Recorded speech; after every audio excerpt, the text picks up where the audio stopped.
Hi guys, कैसे हो आप सब लोग। Welcome to my channel Tarun Khobiyani mathematics classes. आज हमारी वीडियो नंबर 19 है। हम छोटी छोटी वीडियोस बनाते जा रहे हैं कि आपको कोई प्रॉब्लम ना हो, आपका जल्दी जल्दी टॉपिक खत्म होता जाए सेट्स का। अब देखो क्वेश्चन नंबर 3 देखो भाई, मिसलेनियस एक्सरसाइज चैप्टर 1। मैं इसमें ऑलरेडी वेन डायग्राम के क्वेश्चंस करवा चुका हूं सारे। जिसे नहीं करो पहले मेरी पिछली वीडियोस देखो।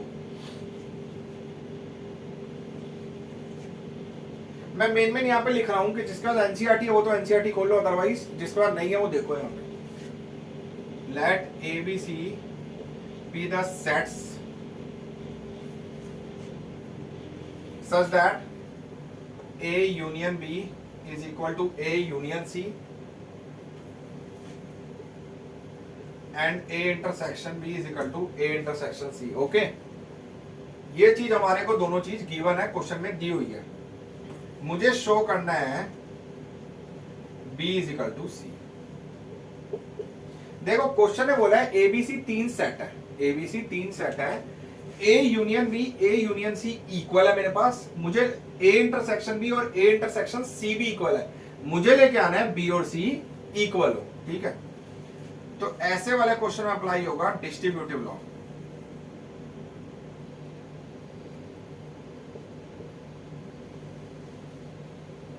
डिस्ट्रीब्यूटिव लॉ में क्या होता था, A intersection B union C. तो मैंने बताया था ए इंटरसेक्शन बी, ये यूनियन का साइन आ जाएगा बाहर, ए इंटरसेक्शन सी। मैंने ढंग से समझाया हमारी पिछली वीडियोस में, तो जिसे नहीं देखी हो पहले पिछली वीडियोस देख के यहां पहुंच रहे। A intersection B union C is equal to A intersection B, union आ गया बाहर, ए इंटरसेक्शन सी। ओके, अब देखो बाहर इंटरसेक्शन होता है, अंदर क्या होता है, यूनियन। बाहर इंटरसेक्शन होता है, अंदर क्या होता है, यूनियन। तो यूनियन वाले दो ले लो। मुझे बी और सी को इक्वल लेके आना है। किसको इक्वल लेके आना है मुझे, बी और सी को। तो मैं क्या करूंगा, बी का इंटरसेक्शन करूंगा, यहां लिखूंगा by using distributive law.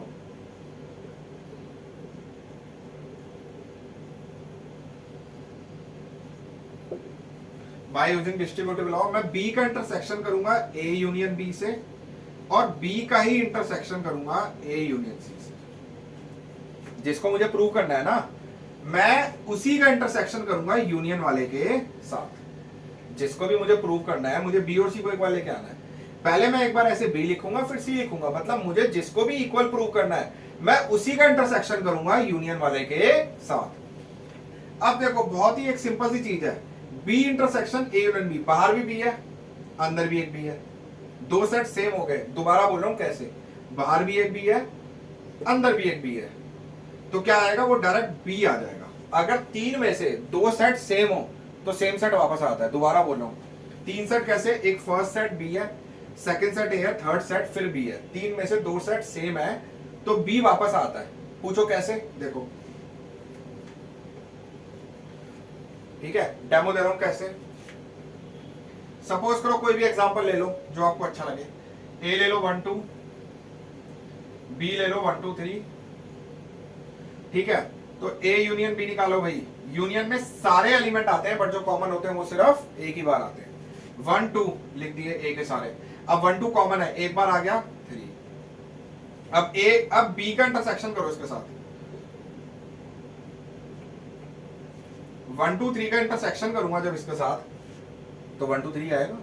Common तो 1 2 3 है, इंटरसेक्शन में कौन से आते हैं, कॉमन। तो किसके इक्वल आ गया भाई, आ गया बी के इक्वल। कोई भी आप एग्जांपल ले लेना, प्रूव हो जाएगा।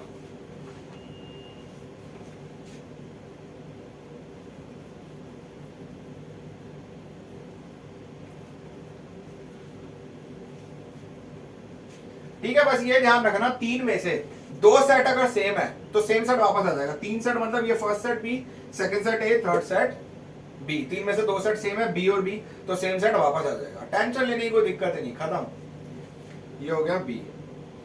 अब इसको खोलो ऐसे ही जैसे हम इसमें खोलते हैं, A intersection B union A intersection C, मतलब B intersection A union B intersection C. B intersection जैसे ये खोला है, बी इंटरसेक्शन ए, यूनियन आ गया बीच में, बी इंटरसेक्शन सी। ओके, अब देखो बी इंटरसेक्शन ए को मैं ए इंटरसेक्शन बी भी लिख सकता हूं, बात एक ही है, मैंने आपको बताया था पहले, कॉमन तो दोनों में सेम ही आना है, बी ए हो या ए बी हो, यूनियन बी इंटरसेक्शन सी, ये हो गया, इसकी वैल्यू आ गई बी, ठीक है। फर्स्ट इक्वेशन लेट कर लो इसे, दोबारा बोल रहा हूं, जिसको भी मुझे इक्वल प्रूव करना होता है मैं उसका इंटरसेक्शन करूंगा यूनियन वाले के साथ, यूनियन वाले ये दोनों है, तीन में से दो सेट सेम है, बी वापस आ गया, इसको ऐसे खोल दिया बी इंटरसेक्शन ए यूनियन बाहर B intersection C, B intersection A की जगह लिख दिया ए इंटरसेक्शन बी, ओके समझ गए। अब क्या करूंगा, अब सी का इंटरसेक्शन करूंगा, मैंने बोला जिसको प्रूव करना है उसका इंटरसेक्शन करेंगे यूनियन वाले के साथ, ऊपर लिख रहा हूं भाई,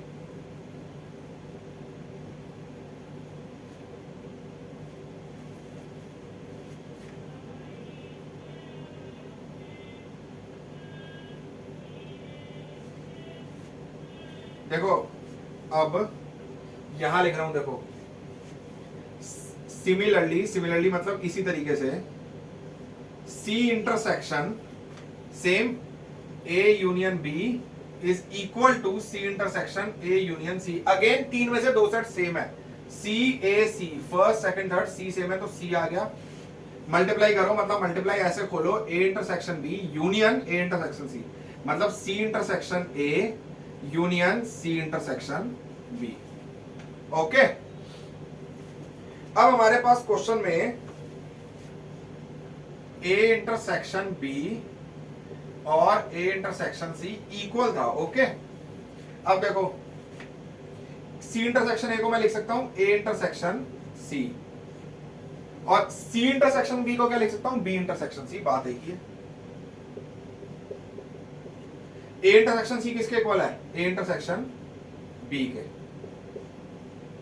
यूनियन हो गया इक्वल, बी इंटरसेक्शन सी वो हो गया सी, इसको ले लो सेकंड इक्वेशन, तो इसके बाद मैं यहां लिख रहा हूं फ्रॉम फर्स्ट एंड सेकंड, देखो दोनों सेम के इक्वल है, A intersection B union B intersection C, तो बी और सी हैंस ओके। जिसको भी प्रूव करना है उसका इंटरसेक्शन यूनियन वाले के साथ, तीन में से दो सेट सेम है तो सेम आ जाएगा वो, ये आ गया बी, बी इंटरसेक्शन है यूनियन बी इंटरसेक्शन सी, इसको कर दिया A intersection B union B intersection C, first equation add कर ली, सेम सी का इंटरसेक्शन, ये सी आ गया, ये हो गया C intersection A union C intersection B, C intersection A को लिख दिया ए इंटरसेक्शन सी मैंने, इसको लिख दिया B intersection C, A intersection C किसके इक्वल है क्वेश्चन में, ए इंटरसेक्शन बी के। अब दोनों जो है, फिर मैंने यहां लिखा है दोनों जो है वो इक्वल हो गए, सेम के इक्वल है, तो दोनों आपस में इक्वल हो गए हैं, सिंपल सा है, कोई टेंशन नहीं, कोई दिक्कत नहीं।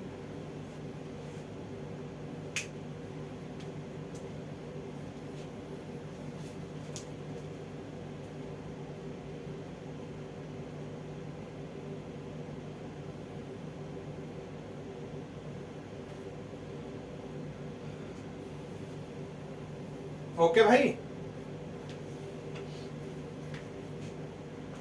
इरेज कर दिया,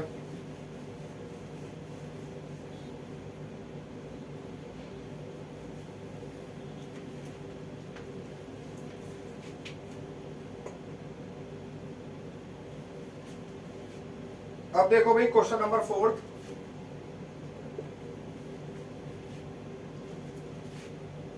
A is a subset of B, A minus B phi, A union B B, और A इंटरसेक्शन B A। उसने बोला प्रूव करो show that four conditions are equivalent, equivalent का मतलब क्या है, चारों कंडीशन आनी चाहिए, इक्वल होनी चाहिए, मतलब ऐसे आनी चाहिए, ठीक है। जो कंडीशन दी है मुझे, चारों कंडीशन एक तरीके से इक्वल होनी चाहिए, ऐसे प्रूव होना चाहिए। देखो कैसे, लेट ए ले लो, सिंपल सबसेट बनाना है तो फिर तो हर कोई जानता है A12 है, B123 है, ए के सारे एलिमेंट बी में हैं, तो ए सबसेट हो गया बी का, ए सबसेट हो गया बी का, बट बी ए का नहीं है, मुझे बोला भी नहीं है, वैसे ही बता रहा था।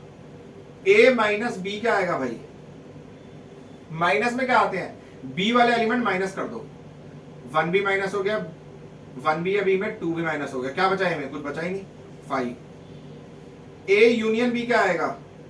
यूनियन में सारे एलिमेंट आते हैं जो दोनों में लिखे हैं, जो कॉमन है वो एक बार पहले ए के लिख दो 1 2, अब बी के 1 2 है लिख चुका हूं, 3 लिख दो, सारे एलिमेंट लिखने हैं और बी के जो दोनों में लिखे हैं वो एक बार, तो किसके इक्वल आ गया? बी के। तीसरी कंडीशन भी आ गई मेरे पास। अब ए इंटरसेक्शन बी क्या आएगा? कॉमन क्या है भाई? 1 2, किसके इक्वल आ गया? ए के। सिंपल एग्जांपल ले लिया, ए 1 2 बी 1 2 3, हो गया प्रूव। Don't take tension.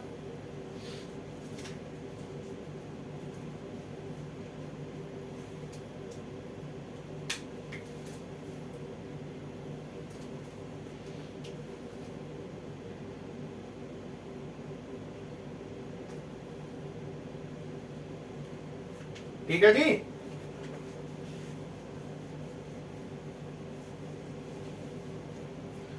देखो जी 5th क्वेश्चन, मैं छोटा सा क्वेश्चन है, क्वेश्चन ही नोट कर रहा हूं यहां पे। If A is a subset of B, then C minus B is a subset of C minus A. देखो भाई, अगर ए बी का सबसेट है तो सी माइनस बी जो है सबसेट होना चाहिए सी माइनस ए का। मैंने बोला था इफ के बाद वाली चीज गिवन होती है, देन के बाद वाली चीज टू प्रूव करनी होती है, मतलब प्रूव करनी होती है, शो करनी होती है, या चेक करनी होती है। या क्या करनी होती है? चेक करनी होती है। बट यहाँ पे चेक का तो चक्कर ही खत्म हो गया क्योंकि शो बोला है, तो दैट मीन्स मुझे प्रूव करनी है। इफ के बाद वाली चीज गिवन होती है, देन मतलब इफ के बाद वाली चीज A is a subset of B given है, देन के बाद वाली चीज प्रूव करनी है, चेक करनी है, मतलब ये चीज प्रूव करनी है, चेक करनी है। बट चेक का चक्कर ही खत्म हो गया क्योंकि शो बोला है क्वेश्चन में। चेक का चक्कर ही खत्म हो गया क्योंकि मुझे क्या बोला है क्वेश्चन में? शो बोला है। ओके, तो मुझे प्रूव करनी है। ओके, अब देखो ए सबसेट है बी का, मतलब ए के सारे एलिमेंट किसमें है? बी में है। क्या उसने बोला है बच्चों बी भी सबसेट है ए का? ऐसा नहीं बोला। ए के सारे एलिमेंट बी में है, बट हम ये लेके चलेंगे बी के सारे ए में नहीं है, मतलब बी बड़ा सेट हो गया ना, ऑब्वियस ही बात है। अब मैं ले रहा हूं ऐसे क्वेश्चन में सॉल्व कैसे करते हैं वो ध्यान से समझना। लेट एक्स एक एलिमेंट ले लिया, X belongs to C minus B. X किससे बिलोंग कर रहा है? सी माइनस बी से। तो इसका मतलब है एक्स सी से बिलोंग कर रहा है बट एक्स बी से बिलोंग नहीं कर रहा। कैसे बताऊं?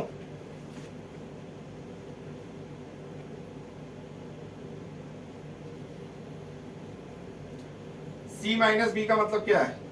बी वाले एलिमेंट कर दो माइनस, 1 और 2 माइनस हो गए, क्या बचे? 3 और 4 बचे ना। तो इसका मतलब है सी से बिलोंग कर रहा है बट एक्स बी से बिलोंग नहीं कर रहा क्योंकि बी वाले एलिमेंट हो चुके हैं माइनस।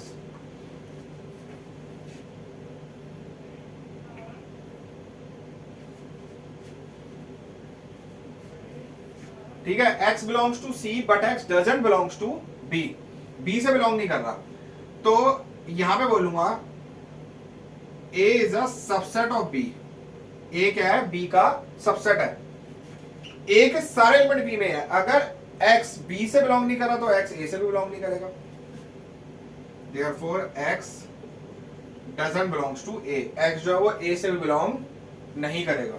बिलोंग का मतलब पता है ना, जैसे A है आपका 1 2, तो 1 बिलोंग्स टू A, एलिमेंट है, एलिमेंट बिलोंग करता है। तो x A से भी बिलोंग नहीं करेगा, इसका मतलब x किससे बिलोंग करेगा?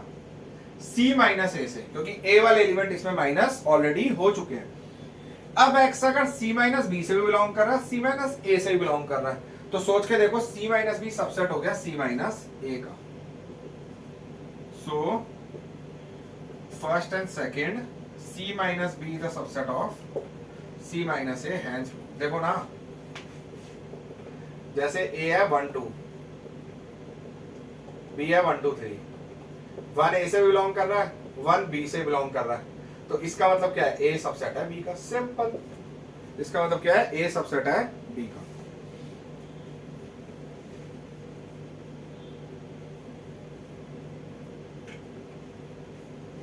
मैं दोबारा बोल रहा हूं भाई, let x belongs to c minus B, x c minus B से बिलोंग कर रहा है, मतलब b ऑलरेडी माइनस हो रखा है उसमें से, तो x c से बिलोंग कर रहा है बट x b से बिलोंग नहीं कर रहा। अब a के सारे एलिमेंट b में है, a के सारे एलिमेंट b में है, तो अगर b से बिलोंग नहीं कर रहा तो a से भी बिलोंग नहीं करेगा।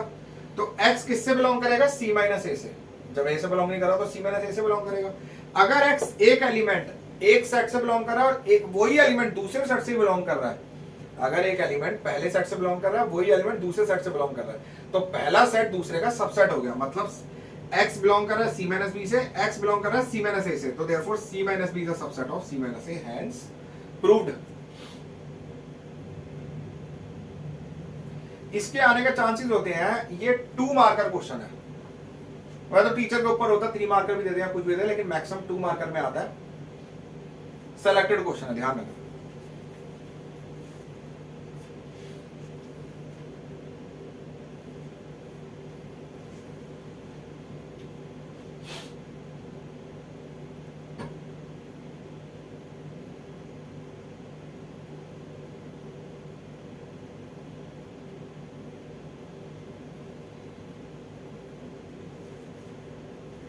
ठीक है जी, इरेज कर रहा हूं।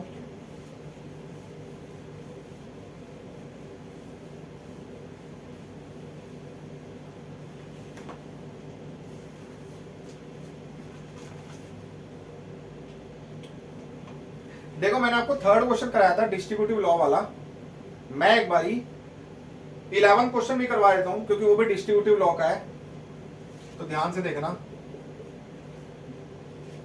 वैसे क्लियर हो गया होगा, अगर थोड़ा सा भी डाउट होगा तो यहां से क्लियर, दोबारा कराऊंगा तो क्लियर हो जाएगा। देखो क्वेश्चन ही बता रहा हूं मैं, ए एंड बी जो है वो सेट्स हैं। If A intersection X, B intersection X phi दे रखा है, and A union X is equal to B union X है for some set X, show करना है A is equal to B. जिनके पास एनसीईआरटी नहीं है वो देखो मैंने क्वेश्चन उतार लिया। अब देखो ए और बी को इक्वल लेके आना है, मैंने बोला था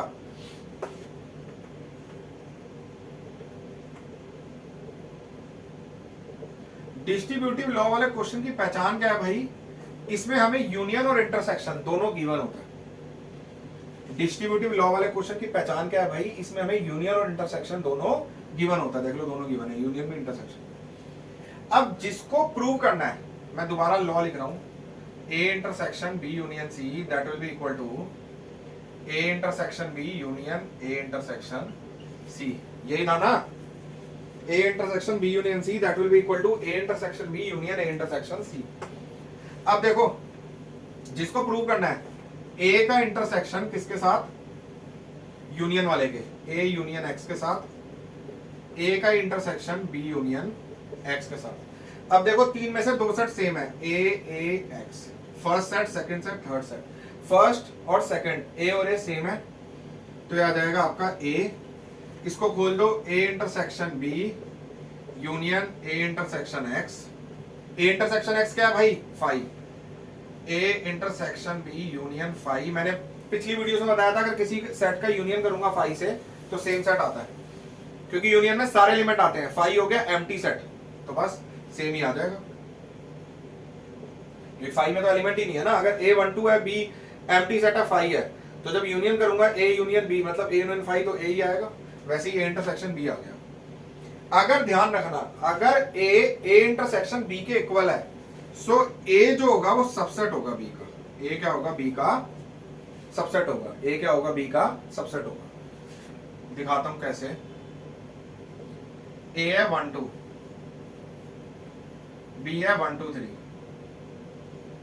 A कोई भी एग्जांपल ले लो वो तो, A इंटरसेक्शन B क्या आया, 1 2 कॉमन, किसके इक्वल आया, A के। देख लो A यहाँ पे सबसेट है B का, A यहाँ पे क्या है, B का सबसेट है। ओके, सिंपल हमने वैसे ही करा है। यहाँ A आ गया, A intersection B union A intersection X, ये वैल्यू दे रखी है फाई, तो A is equal to A intersection B। अगर देखो A12 B12 3 A intersection B A आया है, तो देयरफॉर A क्या है, सबसेट है B का। ओके, अब सिमिलरली बी का इंटरसेक्शन ए यूनियन एक्स से, बी का इंटरसेक्शन बी यूनियन एक्स से, तो ये तो बी आ गया भाई, ये हो गया B intersection A union B intersection X. Okay, अब इरेज कर रहा हूं ऊपर से।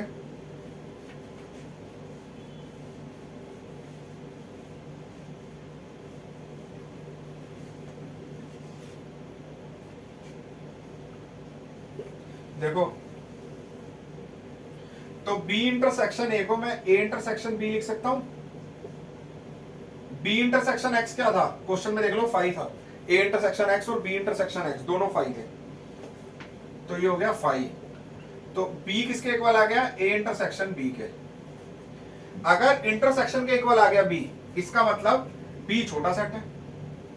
अगर यहां पे सपोज करो, यहां पे मैं डाल दूं ए में 1 2 3, यहां डाल दूं 1 2, तो 1 2 आएगा किसके इक्वल आएगा, बी के। तो देयरफॉर बी सबसेट हुआ ए का, तो therefore B is a subset of A. ये सेकंड इक्वेशन ले लो। अब एक बात सोचो, A is a subset of B, A के सारे एलिमेंट बी में है, बी भी ए का सबसेट है, बी के सारे भी ए में है। देखो ए 1 2 है, बी 1 2 3 है, ए के सारे बी में है, बट बी के सारे थोड़ी ए में है। ए के सारे बी में है, ए 1 2 है, ए के सारे बी में, मतलब बी में ही 1 2 है, और बी के सारे ए में है, तो बी में ही 1 2 होगा, तभी तो बी के सारे भी ए में होंगे, तो दोनों क्या हो गए, equal set. So from first and second A is equal to B, hence proved. समझ गए, एक सेट दूसरे का सबसेट है और दूसरा पहले का सबसेट है, तो इसका मतलब दोनों इक्वल सेट है। ए के सारे एलिमेंट बी में है, और सोच के देखो बी के सारे ए में है, तो A is equal to B equal है। ओके, समझ गए। तो बच्चों आज के लिए इतना ही। अब वीडियो नंबर 20 में चैप्टर हो जाएगा हमारा फिनिश। जो भी डाउट हो मुझे कमेंट करना, ठीक है। ओके, मेरी वीडियो को लाइक जरूर करना। बाय।